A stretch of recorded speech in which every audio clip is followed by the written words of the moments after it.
Hi అండి, నమస్తే. Welcome to Hima's kitchen. ఈరోజు మరొక మంచి వీడియోతో అయితే మేము ముందుకు వచ్చేసాను. వీడియోని అయితే కనుక ఎక్కడా కూడా స్కిప్ చేయకుండా చూడండి.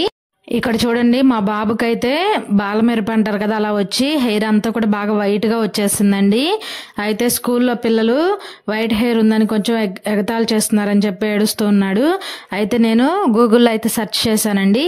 గూగుల్లో సెర్చ్ చేస్తే నాకు ఒక వీడియో అయితే కనపడింది. దాన్ని ట్రై చేశాను. వర్క్ అవుతుందో లేదో చూద్దాము. వీడియోని స్కిప్ చేయకుండా చూడండి. మీకు కూడా చివరి దాకా చూస్తే బాగా క్లియర్ గా అర్థమవుతుంది. ఇక్కడ చూడండి, తల అంతా కూడా బాగా వైట్ హెయిర్ అయితే వచ్చేసింది. మొత్తం వచ్చేసిందండి తల అంతా కూడా. చూడండి, మేము ప్రతి నెల కూడా బార్బర్ షాప్ దగ్గర అయితే మేము హెయిర్ కి కలర్ అనేది వేయిస్తూ ఉంటాము.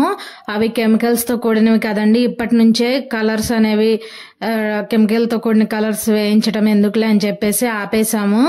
అయితే ఒక 2 months నుంచి అలా వదిలేసామండి. అయితే మరీ ఎక్కువగా ఉండడంతో పిల్లలు ఎగతాళి చేస్తున్నారని ఏడుస్తూ ఉన్నాడు. ఈ టిప్ అయితే ట్రై చేశాను, చూద్దాము వర్క్ అవుతుందో లేదో. ఒక ఐరన్ కడాయి తీసుకొని ఇందులో ఒక 1/2 కప్పు వరకు ఆవాలు వేసుకోవాలండి. బాగా మీడియం ఫ్లేమ్ లో పెట్టుకోవాలి. హై ఫ్లేమ్ కానీ సిమ్ కానీ పెట్టుకోకూడదు. ఇలా మీడియం ఫ్లేమ్ లో పెట్టుకొని కొంచెం వేడి చేసుకోవాలి. ఇవి వేడయ్యే లోపు కరివేపాకు ఉంటుంది కదండి, శుభ్రంగా కడిగేసి మనం ఏ కప్పుతో అయితే ఆవాలు తీసుకున్నామో అదే కప్పుతో 1 కప్పు నిండుగా అయితే కరివేపాకు తీసుకోవాలి. ఇలా కరివేపాకును శుభ్రంగా కడిగి ఆకుని ఈ విధంగా సపరేట్ చేసుకొని 1 కప్పు కరివేపాకును అయితే రెడీ చేసి పక్కన పెట్టుకోండి. ఇప్పుడైతే చూడండి, ఆవాలు ఫ్రై అవుతున్నాయి కదండి. ఒకసారి బాగా కలుపుకుందాము. ఇదంతా ప్రాసెస్ అంతా కూడా మనం లో ఫ్లేమ్ లో పెట్టి అయితే చేసుకోవాలండి. ఇలా కాస్త కలర్ మారిన తర్వాత ఇందులోనే ఒక 1 or 2 tablespoon వరకు మెంతులు వేసుకోవాలి. తర్వాత మనం ఒలిచి పెట్టుకున్న కరివేపాకును కూడా వేసుకోవాలండి. వీటన్నిటిని కూడా లో ఫ్లేమ్ లో పెట్టుకొని బాగా ఫ్రై చేసుకోవాలి. ఇవి బాగా ఫ్రై అవ్వడానికి కనీసం మనకి 7 నుంచి 8 నిమిషాల టైం అయితే పడుతుందండి. మీడియం ఫ్లేమ్ లో పెట్టుకుని మధ్యలో మనం కలుపుతూ ఫ్రై చేసుకోవాలి. అలా వదిలేస్తే అడుగునవి మాడిపోతాయి, పైనవి అలాగే పచ్చి పచ్చిగా ఉంటాయండి. మనకి మొత్తం కూడా మాడిపోయినట్టు నల్లగా అయితే రావాలి. చూడండి, ఈ విధంగా బాగా నల్లగా మాడిపోవాలండి. అప్పటి వరకు కూడా ఫ్రై చేసుకోవాలి. ఇలా మీడియం ఫ్లేమ్ లో పెట్టుకుని అన్ని కూడా నల్లగా బాగా మాడేంత వరకు ఫ్రై చేసుకోవాలి. ఇలా అన్ని కూడా ఈ విధంగా ఫ్రై అయిన తర్వాత ఒకసారి చెక్ చేసుకోండి. మనకు మెంతులు కూడా బాగా నల్లగా అయిపోవాలి. కరివేపాకు కూడా మనం ఇలా చేత్తో పట్టుకుంటే ఆవాలు కానీ మెంతులు కానీ ఇలా పొడమైపోవాలి. అప్పటి వరకు కూడా బాగా ఫ్రై చేసుకోవాలి. ఇలా ఫ్రై అయిన తర్వాత స్టవ్ ఆఫ్ చేసేసి ఒక ప్లేట్లోకి తీసుకొని కొంచెం స్ప్రెడ్ చేసుకోండి. ఇవి కొంచెం చల్లారాలి. ఇలా ఒక 5 నిమిషాలు పక్కన పెట్టేసేయండి. బాగా పూర్తిగా చల్లారిపోవాలి. అప్పటి వరకు కూడా వీటిని బాగా చల్లారి పెట్టుకోవాలి. ఇవి బాగా పూర్తిగా చల్లారిన తర్వాత మీకు చూపిస్తున్నాను. చూడండి, బాగా చల్లారిపోయినాయి.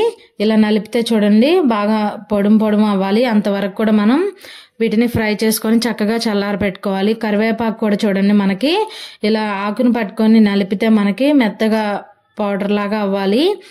ఇప్పుడు ఒక మిక్సీ జార్ తీసుకోండి. మిక్సీ జార్కి తడి అనేది ఉండకూడదు. మిక్సీ జార్ కానీ పైన మూతకు కానీ తడి ఉందనుకోండి, మనం ఇవన్నీ వేసినప్పుడు పౌడర్ లాగా కాకుండా కొంచెం ముద్దగా తయారవుతుందండి.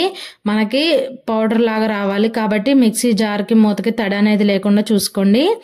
తర్వాత వీటన్నిటిని కూడా మెత్తని పౌడర్ లాగా అయితే గ్రైండ్ చేసుకోవాలి. చూడండి, ఈ విధంగా ఎక్కడ బరకుండకూడదండి. ఆ విధంగా మెత్తని పౌడర్ లాగా అయితే గ్రైండ్ చేసుకోవాలి. ఇలా గ్రైండ్ చేసుకున్న తర్వాత ఈ మిశ్రమాన్ని మనం ఏదైనా ఒక ప్లేట్లోకి కానీ గిన్నెలోకి కానీ తీసేసుకుందాము. ఇలా గిన్నెలోకి తీసిన తర్వాత మనకు అవసరమైనంత వాడుకొని మిగిలింది ఏదైనా ఒక బాక్స్లో పెట్టుకున్నాం అనుకోండి, మనకి 1 year పైన నిల్వ ఉంటుందంటండి ఇది. కానీ మనం ఎప్పుడు అవసరమైతే అప్పుడు కొంచెం తీసుకొని మనం కలర్ అనేది వేసుకోవచ్చు. చూడండి, అన్ని కూడా మాడిపోయినాయి కదండి. బాగా మాడిన తర్వాత అయితే ఇలా పౌడర్ చేసుకున్నాము. చూడండి ఎంత బ్లాక్ గా ఉందో ఈ పౌడర్ అయితే. ఇప్పుడు నేనైతే కొంచెం బాక్స్ లోకి తీసి పెట్టుకుంటున్నాను. ఇప్పుడు మనకి ఎంత అవసరమో అంత తీసుకొని మిగిలింది ఇలా బాక్స్ లో కనుక పెట్టుకుని స్టోర్ చేసుకుంటే మనకి 1 year పైనే ఉంటుందంటండి. ఇంకా తర్వాత చూడండి, కొంచెం ఇలా ఒక వేలు మీద కొంచెం ఒక చుక్క కొబ్బరి నూనె వేసుకొని కొంచెం పొడిని తీసుకొని ఈ విధంగా మనకి ఎక్కడైతే వైట్ హెయిర్ ఉందో అక్కడ కొంచెం టచ్ అప్ చేయాలండి. ఈ విధంగా వైట్ హెయిర్ ఉన్న చోట ఇలా టచ్ చేసామనుకోండి, ఆ బ్లాక్ కలర్ అంతా కూడా వైట్ హెయిర్ కంటుతుంది. మనకి వైట్ హెయిర్ అనేది కనపడదండి. నేనైతే 4-5 వీడియోస్ చూసానండి. ఏ వీడియోలో కూడా నాకైతే క్లారిటీగా అర్థం అవ్వలేదు. మనం హెడ్ బాత్ చేయాలా లేదా అనేది తెలియలేదు. మనం ఇలా వదిలేసామనుకోండి, మనం ఎక్కడైతే ఇలా కలర్ అనేది అప్లై చేసామో అక్కడ బాగా బ్లాక్ గా కనపడుతుంది. ఇంకా మిగిలిన చోట అయితే కొంచెం బ్రౌన్ కలర్ లో అలా కొంచెం కలర్ డల్ గా అలా అనిపిస్తుంది.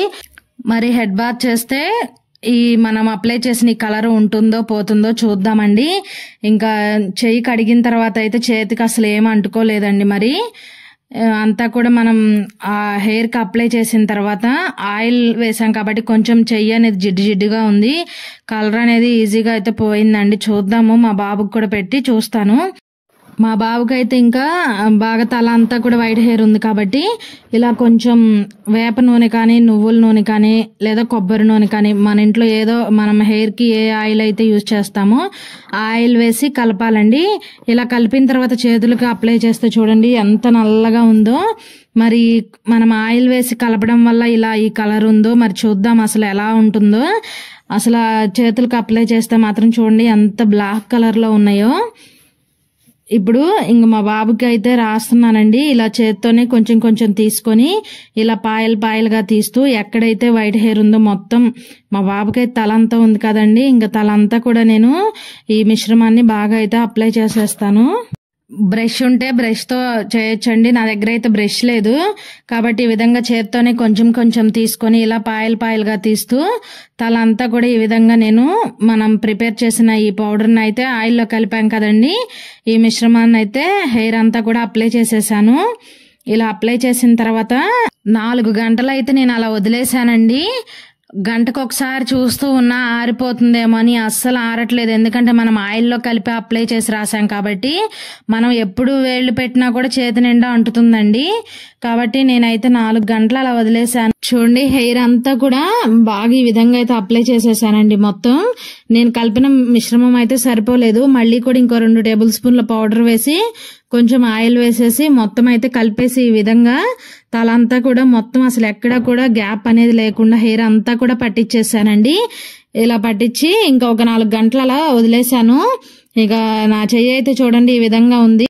మనం ఆయిల్ వేసి కలిపాం కదండి, బాగా జిడ్డుగా అయితే ఉంది. ఈ ఆయిల్ వేసి కలపడం వల్లే కలర్ ఈ విధంగా ఉందేమోనండి. తర్వాత కొంచెం హ్యాండ్ వాష్ అండి, ఎక్కువ కూడా వేయలేదు నేను. రెండే చుక్కలు హ్యాండ్ వాష్ అయితే వేసాను. హ్యాండ్ వాష్ వేసి అలా 2 చేతులు అలా అనంగానే అయితే మొత్తం శుభ్రంగా పోయిందండి. అస్సలు కలర్ అనేది లేదు. చూడండి జస్ట్ 2 చుక్కలు హ్యాండ్ వాష్ వేసి అలా రుద్దంగానే మొత్తం పోయింది. అసలు కలర్ అనేదే లేదు. ఇంకా హెయిర్కి ఏమాత్రం ఉంటుందో చూద్దాము. నేనైతే వెంటనే కడిగేశాను కదండి. మా బాబునైతే ఒక 4 అవర్స్ అలా పక్కన కూర్చోబెట్టేశాను. 4 అవర్స్ తర్వాత హెడ్ బాత్ చేసి చూపిస్తాను చూడండి మీకు రిజల్ట్ అనేది ఎలా ఉందో. 4 అవర్స్ తర్వాత చూడండి మీకు ఎక్కడ వేలు పెట్టినా కూడా మనకి చేతికైతే అంటుతుందండి. అంటే మనం ఆయిల్లో కలిపి రాయడం వల్ల అంటుతుందేమో అనుకున్నా నేనైతే. చూడండి జస్ట్ అట్లా అప్లై చెయ్యితోనే మనం పైన అలా పట్టుకుంటేనే చేతి నిండా అంటుతుంది. ఇంకా మా అబ్బాయి అయితే గొడవ చేశాడండి అంతసేపు అలా పక్కన కూర్చోబెట్టి ఉంచితే. ఇంక 4 గంటల తర్వాత అయితే తలస్నానం చేయించానండి. తలస్నానం చేసిన తర్వాత చూడండి ఫస్ట్ ఒక జగ్గు వాటర్ పోయింగానే ఆ హెయిర్ అంతా కూడా బాగా జిడ్డుగా ఉందండి. తర్వాత కొంచెం ఒక 1/2 టేబుల్ స్పూన్ లేదా 1 టేబుల్ స్పూన్ అంత షాంపూ వేసి జస్ట్ అట్లా చేత్తో అలా తల మీద చేయి పెట్టగానే మొత్తం కలర్ అంతా దిగి వచ్చేసిందండి. చేతులు ఆ షాంపూ నురుజు ఉంటుంది కదండి, అదంతా కూడా బ్లాక్ గా అయితే వచ్చేసింది. అసలు నేను ట్రై చేసిన ఈ టిప్ అయితే నాకు 1% కూడా యూజ్ అవ్వలేదండి. మా బాబాయ్ అయితే గొడవ చేశాడు, ఇంతసేపు కష్టపడి కూర్చోబెట్టావు అస్సలు ఏం రిజల్ట్ లేదని. కెమికల్స్ వాడకుండా మీకేమన్నా సరే టిప్స్ తెలిస్తే కనుక ప్లీజ్ అండి కామెంట్ సెక్షన్ లో అయితే తెలియచేయండి. నేనైతే ఎన్నెన్నో ట్రై చేశానండి కానీ ఏం వర్క్ అవ్వట్లేదు.